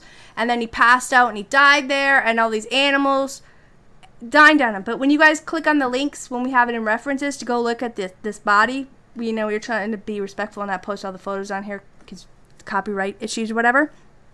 But, you know, vultures and rats don't explain these cauterized laser-looking incisions, you know, and his whole bottom half being taken out the way it was, his digestive system and everything else. And when the animals are dining on a body or a carcass or whatever, it's going to pick it clean. Bones straight to the, you know, clean, all the rib, everything would have been gone. And you would have saw bite marks and everything else. This does not have any predator mark on his body at all. There wasn't even any bugs or anything. You know, there was no lividity, nothing. His body's condition looked like nothing touched him. And he was out there for days. And he wasn't in a condition that a body should be when it's been out there for that long, exposed to the elements, you know? The body basically was intact except for where he had his organs, his blood, and, you know, the jaw tissue and all that stuff taken away. And like I said, I'm going to put in references for you guys to go look at these photos for yourself and examine it for yourself, because this does not fit, you know, a predatory type of thing. They're saying that's why he looks like the condition he was. And there's far more things, because he had his man parts messed with too. Like, they were stretched and manipulated with as well. So there was a lot that happened to him that's very similar to all of these animal cases as well. It was a jacked up one, and to see the photos really just kicks you in the... I'm still stuck on the Agent Orange. I don't know why they said that. I don't know why they would say that either. Was somebody bombing Argentina at the time? Well, and if I only hit that one man and nobody else, and no animals. It hit him and nobody else. I know that in Vietnam it happened, you know, and a lot of the men later on who were in the military ended up getting cancer and everything else when they're in their 60s and everything else. And I don't know why all of a sudden I'm getting a Canadian accent. But... Well, speaking of Vietnam... Yes. In 1970, a 10-man team of Green Berets was sent out to investigate a B-52 bomber that went down in the jungle. And right before it disappeared, the last communication was that it was under attack by a UFO. So they went out, you know, to look for this plane. They found the plane sitting in the jungle, and the plane was intact. There was no indication of a crash landing, and the only damage was to the bottom of the fuselage, and it was like this thing just dropped right out of the sky. And even though the plane was intact and in good condition, the crew were found in their safety harnesses dead and mutilated. I mean, the anus cord out to the colon, corkscrew patches of skin sliced from the neck and jaw with what was said to be extremely precise surgery, and there was no blood found at all anywhere in the plane, around the plane, nowhere. Yeah, see, I was trying to look for articles and stuff like that, but you're never going to find articles on a lot of stuff we talk about, because this is things they want to keep out of, you know, public knowledge, and that's why they have the shadow government and the secret military and all that deals with this stuff. This particular incident was mentioned by one of the Green Berets. Matter of fact, it was the guy that led those Green Berets in there, but it didn't give his name. It just said that he was high-ranking, and he was the leader of this 10-man team of Green Berets. And he had, later on in life, he was talking about this because this actually affected him all the way to the end of his life. There's a lot of stuff that affects military people and people who go into things where you see stuff that messes you forever, you know. And we've talked about giants. Remember shows on giants where how certain military people would go in, or there's a lot of things we talk about. The Men in Black episode. There's so many things that this all kind of ties in with each other, and there's always some underlining thing, you know what I mean? But, you know, the more stuff we're going to talk about tonight, too, it's gonna bring up us talking about how these cryptids come into play, and then it makes you wonder, are they taking these different body parts to make hybrids, you know? Because, you know, it just with all these strange... missing cases we hear about, okay, and the things we've done shows on, you know, and there are these people who talk about, you know, the bodies are found in these mutilated states all across the world, and instead of them informing the families or the news or whoever that they found these bodies, they'll just take these bodies and leave them on the National Crime Information Center, you know, the whole big system that they have, and just leave them as permanently missing, because they find a lot of these bodies, like the couple things that we were talking about tonight, all over. And instead of giving them back to the family or telling them, because they can't let people know this is occurring, you know, because supposedly Eisenhower and all those people made a deal with the Greys where they're allowed to. Here's the thing, when they made that deal, they said you're only allowed to take so many people, but you have to bring them back unharmed. And basically, the Greys and these people flipped them off the middle finger and said, what are you going to do? We're going to do what we want to do anyway. And look at all these animals and people are being mutilated like this and dropped all over the place, and of course our people are covering them up. But you know, like I said, a lot of these missing cases will always be known as missing cases forever. Yeah, and it makes you wonder about those that, like Vietnam, for instance, you know, those missing in action or killed in action, you know, and how many of those that came home that the military told them, you know, don't open that coffin because they're not in very good condition. But there have been people in law enforcement who themselves tried to do a little looking up on these matters and were warned to leave it be, and that governments around the world cover them up. Yeah. There are people who talk about being in other parts of the world who work for their government or law enforcement, and that when they find these human bodies that have similar mutilation to that of cattle, that American NATO squad and scientists come and collect the bodies and take them away. And that these military people have seen NATO at these mutilated cases all the time. So, of course, they'll say these different sites, interviews, and whatnot. Are you tapping? I keep hearing it banging, and I hope it's not my computer stuff. Were you tapping? I think it might have been me. I'm sorry. I was like, I hope nothing's breaking, you know. But yeah, that's what I heard too.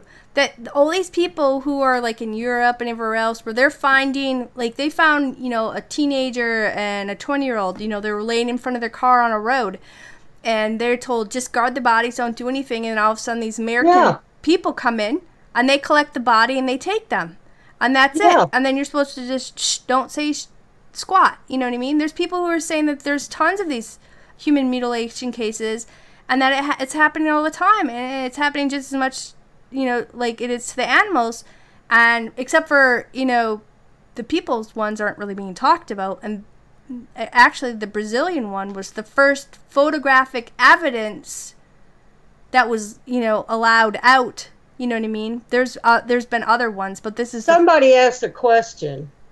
I think it was yellow-eyed canine. Are humans like animals and have an early rigor than the major rigor as the body cools? I don't really know. I know a little bit about humans because I do. Yeah.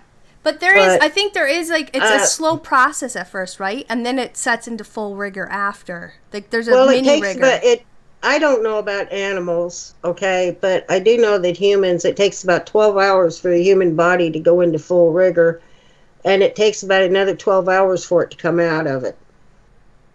And rigor mortis starts at death. I have no idea about humans. Animals. I'm sorry, animals. Yeah, so it's okay. I have no idea about animals. I'm not really familiar with it. Well, right. But there is like a small state of rigor that sets in first in all animals. I know animals go through rigor, but I don't know what the process is. Well, there is time on it. I think it's the same thing as people. Like once the body it starts to set in. It all starts to do the same type of process. But the fact is, a lot of it can't do the same process because the blood's taken, the organs are taken, so you don't have the gases or what have you. You know, so there's a lot of things that they have to kind of guesstimate at. You can't really say for sure how long the body's been dead, because they could say, like, okay, this guy was missing for 3 days, but it looks like he's only been dead a few hours, or he's been dead for 3 days, but his body isn't decomposing the exact same way. There's so many strange things that when you're reading about these things that just make you go, you know what I mean? But somebody that don't know anything about it would take that as that's the way it is. You know, somebody that knows something about it, or even if it doesn't sound right to them, you know, they're going to start second guessing that. Well, right, but even like, okay, well, choking on my own air because we're live, and that's what happens. You never know what's going to happen or what's going to come out of our mouths. But you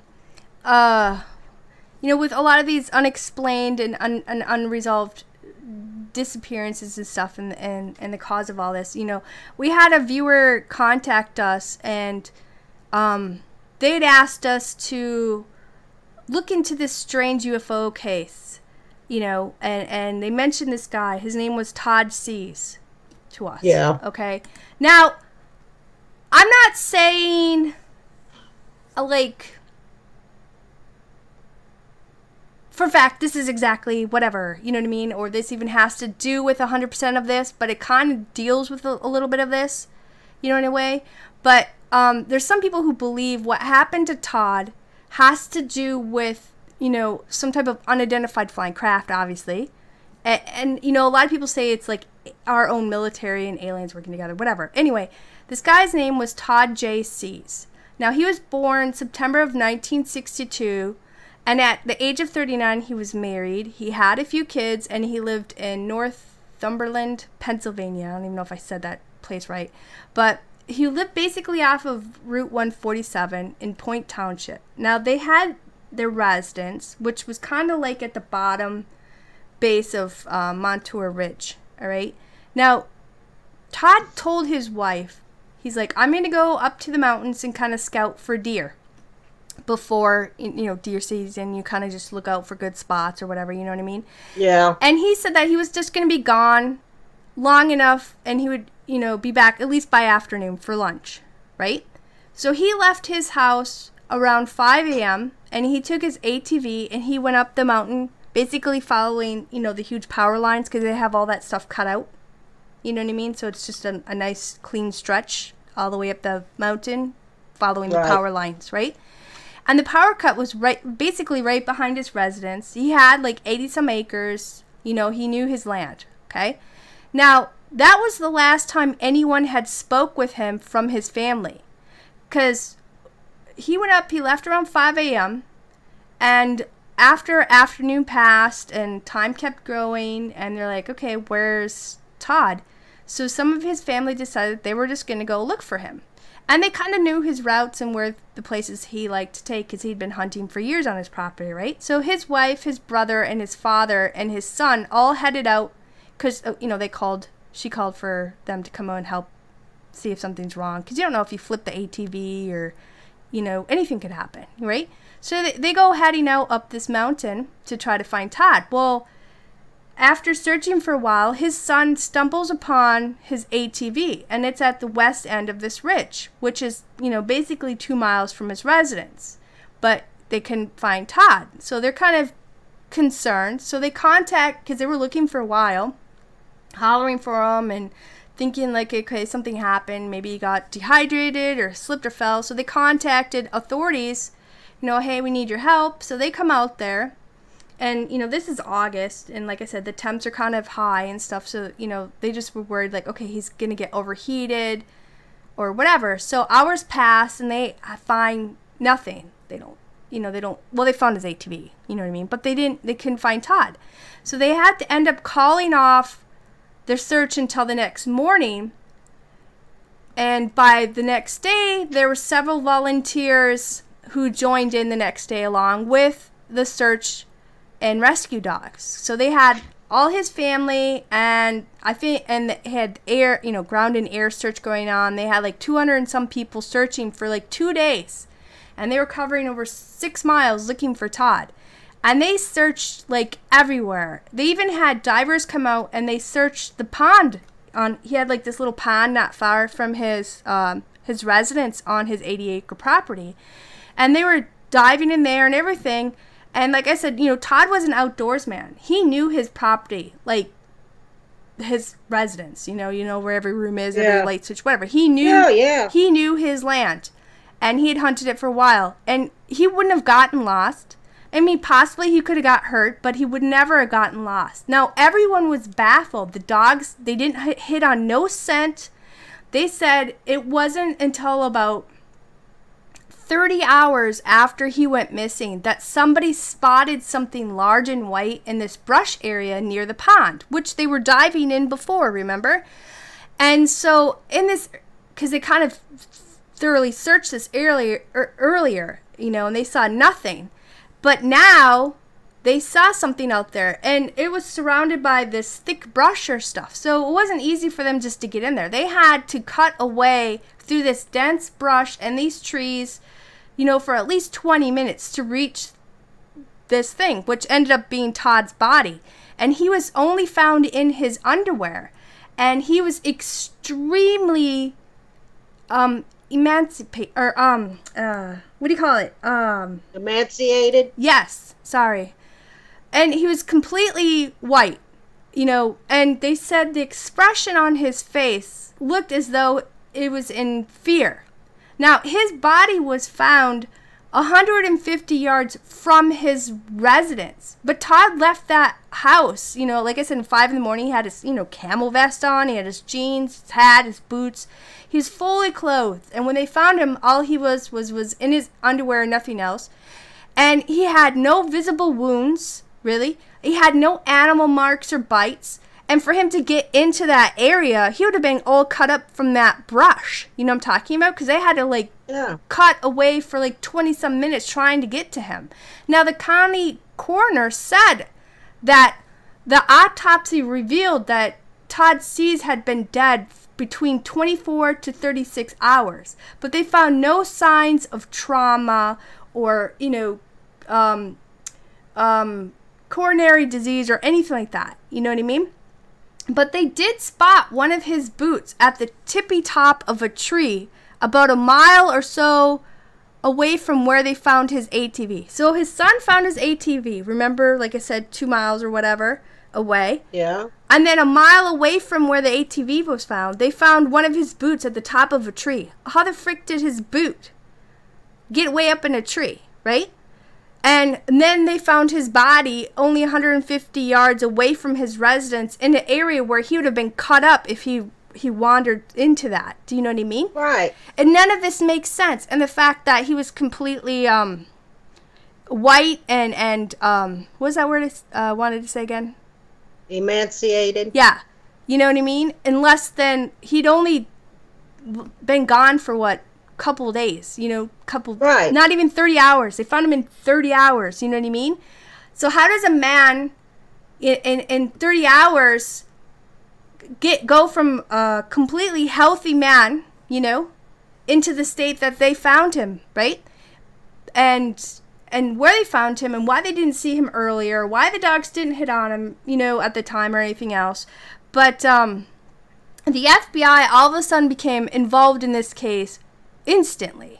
And they showed up that day after his body was reported to be found in the condition that it was in. Now, the family wasn't allowed to view the body, and apparently the FBI started to ask the neighbors and the family all these different questions.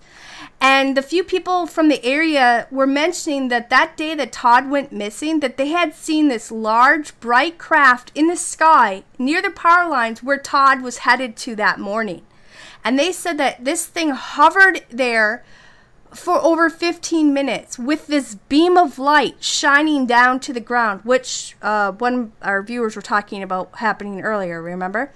And which we've read in different cases too. But they said that this craft was hovering there for 15 minutes and this light was shining down to the ground. It had absolutely no sound, and all these people were watching this, different people in different residences, okay? And they said they had watched this object.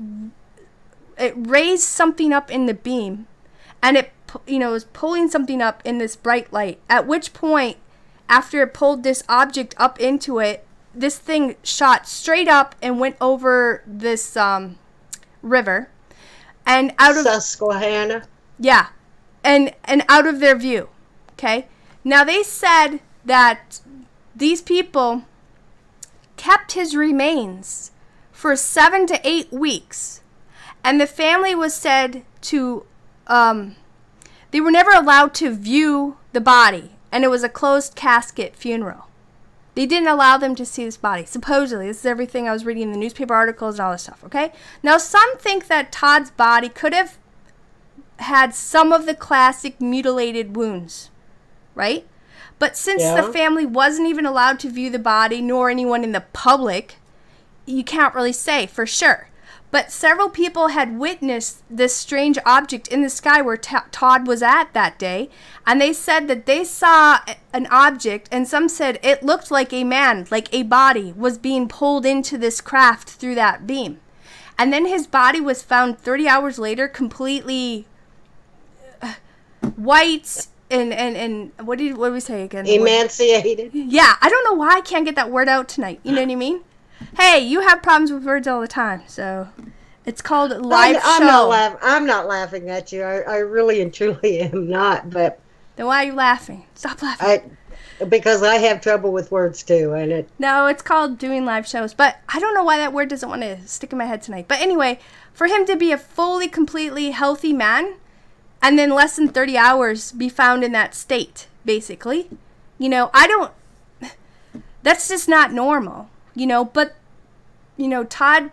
On August 4th of 2002, Todd Sees was found deceased, and neighbors and everything else said that they saw a strange craft with a beam of light coming down, and it looked like they pulled a man up into its craft, took off. I think it's strange. I think it's really, really strange that they would not allow the family to view the body. How do they know that it was Todd Sees if nobody from the family could, you know, even what's the word I want? Identify him. Right, but I think that who was it? Friends of the family said, who was in the, you know, because you know, small towns, everybody knows everybody. The cops know each other. People know the cops. You know, whatever. It was that type of thing. I must have missed it, but who was it that found the body? I don't know. They just said they found his... I think the family spotted him, and that's why they knew it was him. But then everybody was working on... Yeah, I think it was some of the family had seen this white thing, and then they saw, like, his face or something or whatever. I don't know. But I'll put it in links where you guys can go read this stuff. We always put in our references the stuff so you guys can go further and read more, and because we really do want you to go read more, because we don't do justice to all this stuff in a 2-hour show. Well, you know, I don't know about you, but I hate to think that I could be walking down the street minding my own business and suddenly disappear only to have my mutilated corpse turn up days later. But here's the thing, that's the thing. I don't know, you know, but as far as Todd Sees goes, I'm not saying for a fact it is a mutilation case, but it does kind of fit the things that we're talking about. Yeah, well, and this is what people are talking about. It does, but, you know, I mean, I don't mind going. It happens to everyone. I just want to go peacefully and intact.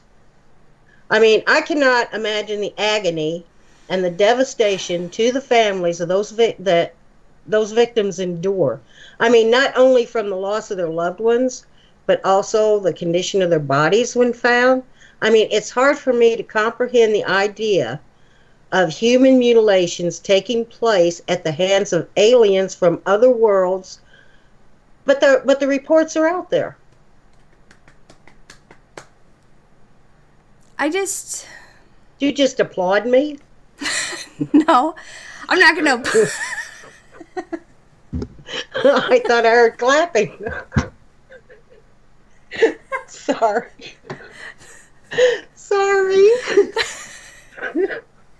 That'd be the first time in 4 years. Yay, good. I thought I heard clapping. Oh my God.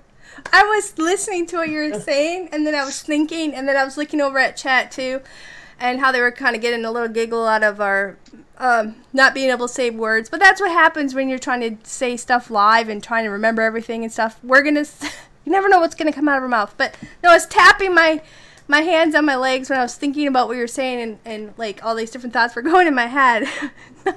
Yay for you. Good job, Suki. I loved your thought. Now you totally made me forget what I was going to say. But what the heck did you say? I don't know, but Maria Sandra Amador just said applause. Yeah, it was a drum roll. Ching. No, you were talking about it's a devastation for families and the victims and finding. But the thing is, like, it makes you wonder, because they were talking about all these people who go missing, and these people who are more so in other countries are talking about how the American government type of people are coming in and they're taking these bodies, and then they're supposed to basically not report it, and they're all supposed to shut up about it and stuff. So it makes you wonder, all the things that are going on, and how many people, because when we do our missing shows, missing 411 type of shows, you know what I mean, in national state parks and forests and stuff, and all the strange things that we come across that, and we're reading the missing people websites and the big site that they have. I forgot what it was called now because you got me laughing before, but it just makes you wonder how many of those people may have been victims to whoever is doing these things. Because we can't say it's other alien races from different planets, because we don't even know everything that lives on our own planet. You know, we're only conditioned or programmed to believe, you know, basically what's in our own backyard. You know, just with the neuro-linguistic programming they got going on and everything else. Everybody's a product of their own environment, basically. And if you're not, there's a lot of people are, you know, if it wasn't for the internet and all the people we've been meeting and all the people who are sharing their stories, we wouldn't even know about half the weird things we know today.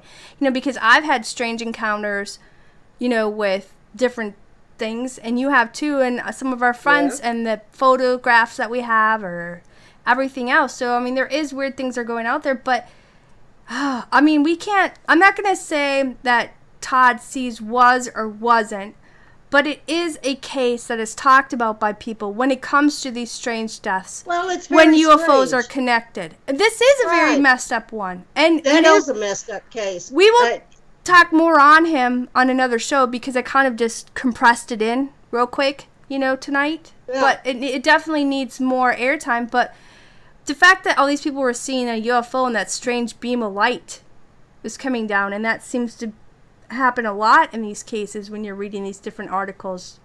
But why would our own government come and steal somebody's cattle, go through all the work that it did, and then drop it back off? I mean, it just seems like a waste of time. I mean, basically, you kind of know how our government works. They're kind of like, screw you, we're going to take what we want, and we don't care about your rights or anything else. You know what I mean?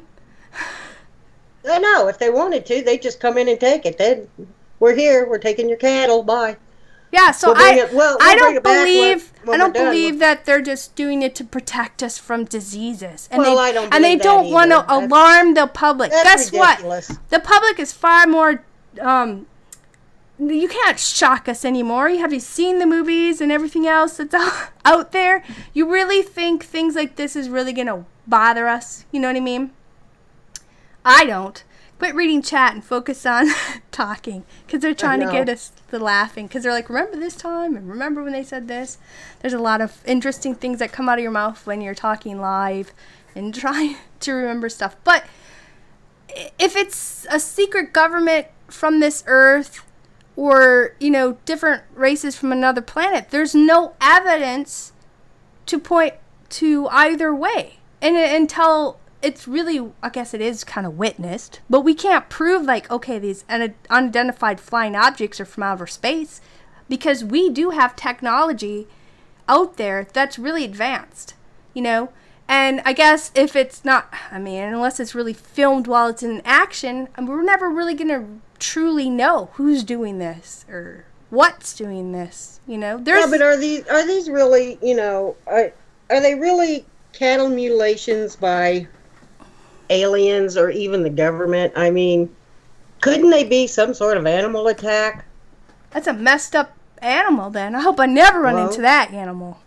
Right? Well, we got Bigfoot and Dogman and Chupacabra, you know, I mean, it could be any of them, but... Chupacabra. We did do a show on Chupacabra, and they were draining them, but there was 3 puncture holes, but they weren't taking their organs, and usually when a predator kills an animal, the other predators, or the other animals come in, the birds and scavengers, because we have farmland, and when you find a deer, okay, the wolves or whatever, the cat and whatever, they'll eat their part, and then the birds come in and pick clean. You know, none of these carcasses or these bodies have that. Well, the case that Todd Sees, though, that's...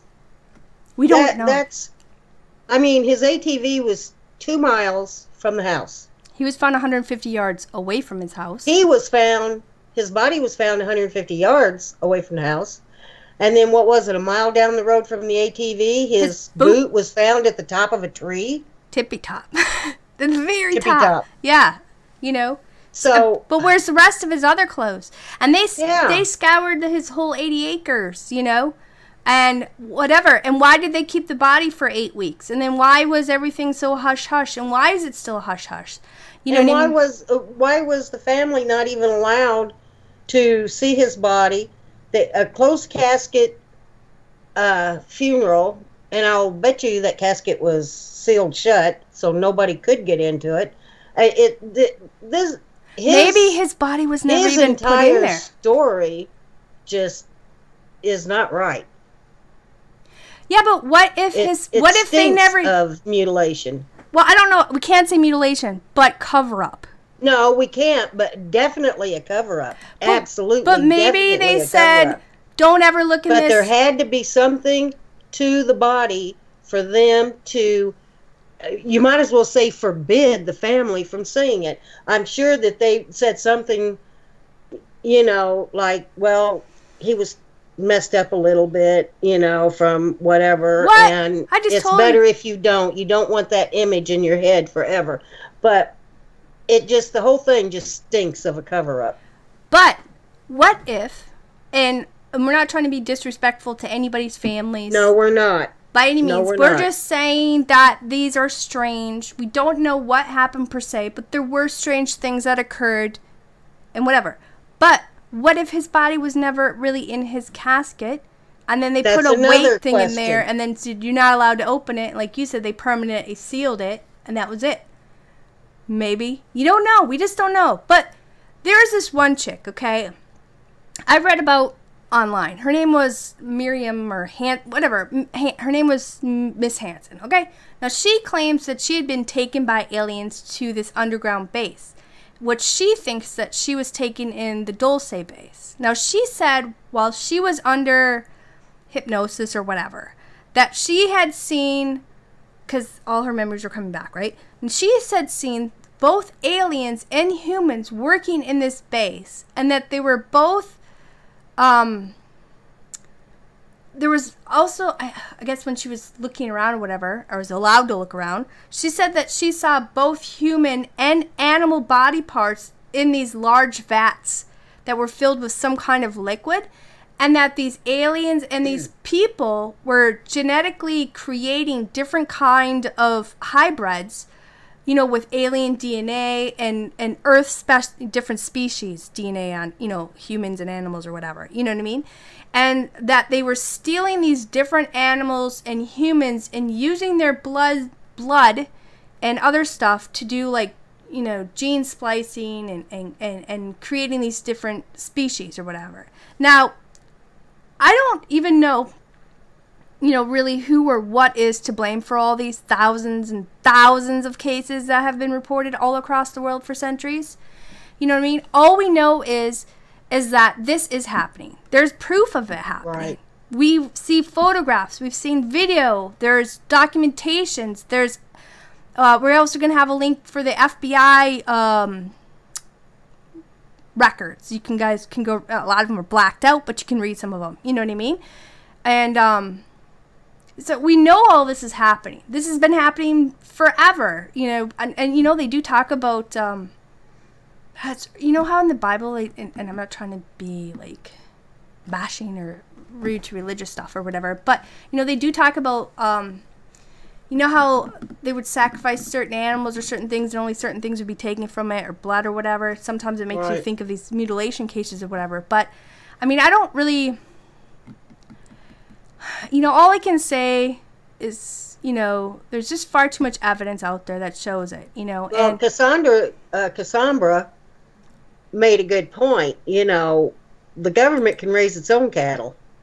They do. They have. Why would they go and steal a farmer's or rancher's? Right, just to livestock? Check. But they do. Remember we did that, and you guys should go check out the Plum Island show we did. We did it in the beginning, where, you know, we're starting to learn our format and what we wanted to do and everything else. But there's a lot of information for the bioweapons facilities and how they were creating these different diseases, and you had animals and all this stuff. But they don't. But okay, sometimes they might have to go to somebody else's ranch and let's say, hey, we need to check your animals for specific diseases to make sure. Mad cow disease.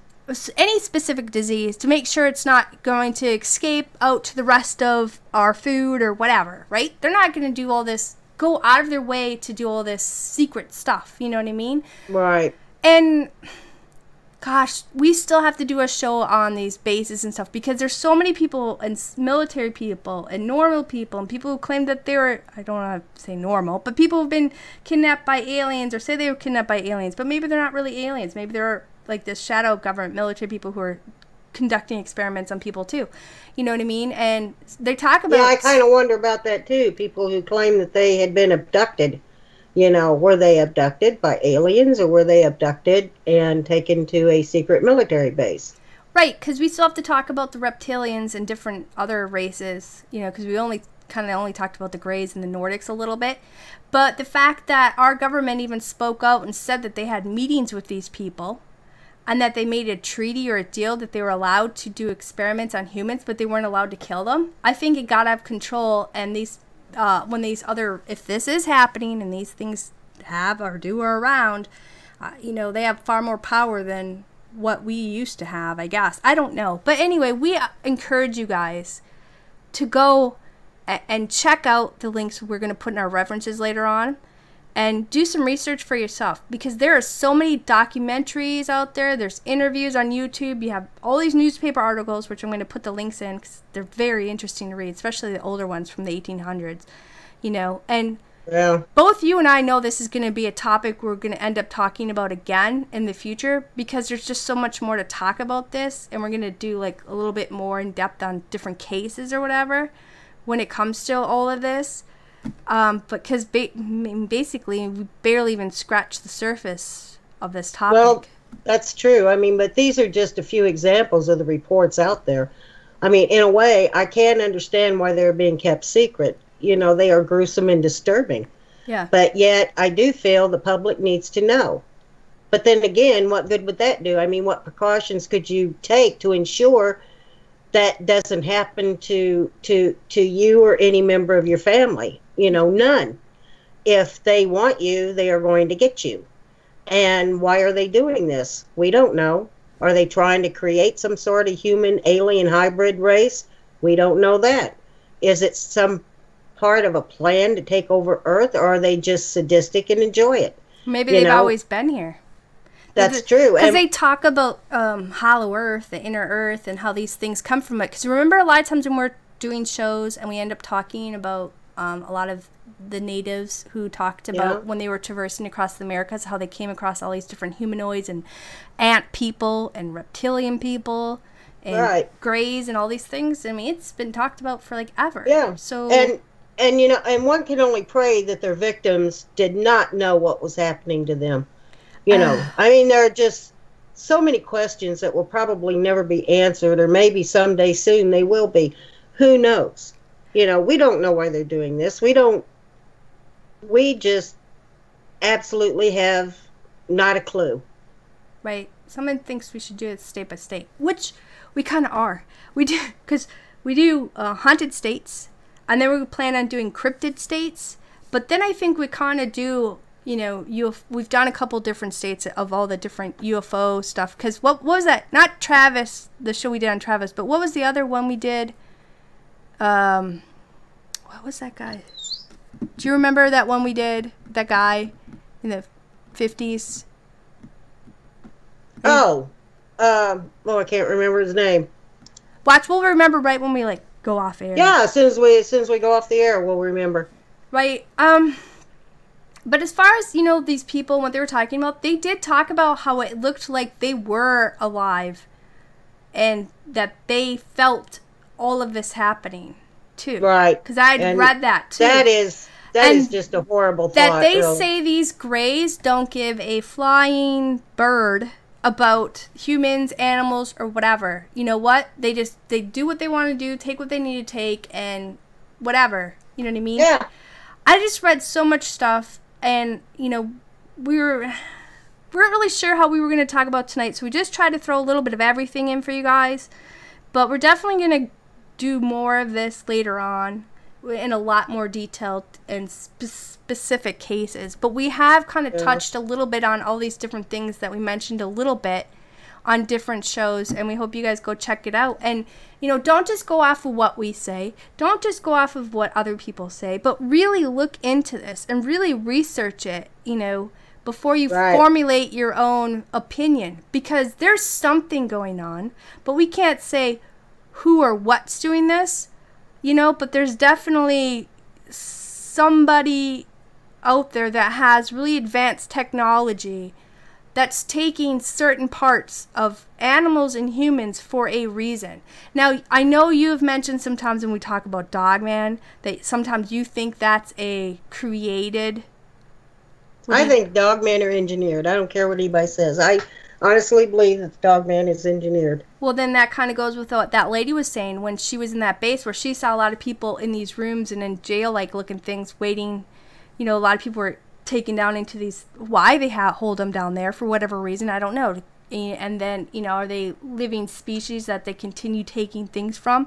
And that she found all these different animals and body parts of humans and stuff, and that they were creating these hybrid beasts. So maybe you're right. Maybe these dogmen are created because of with alien DNA and other. Or they animal could just species. be animals. But yeah, we don't know. Or they could just be animals. I don't know it for a fact. I only know what I believe.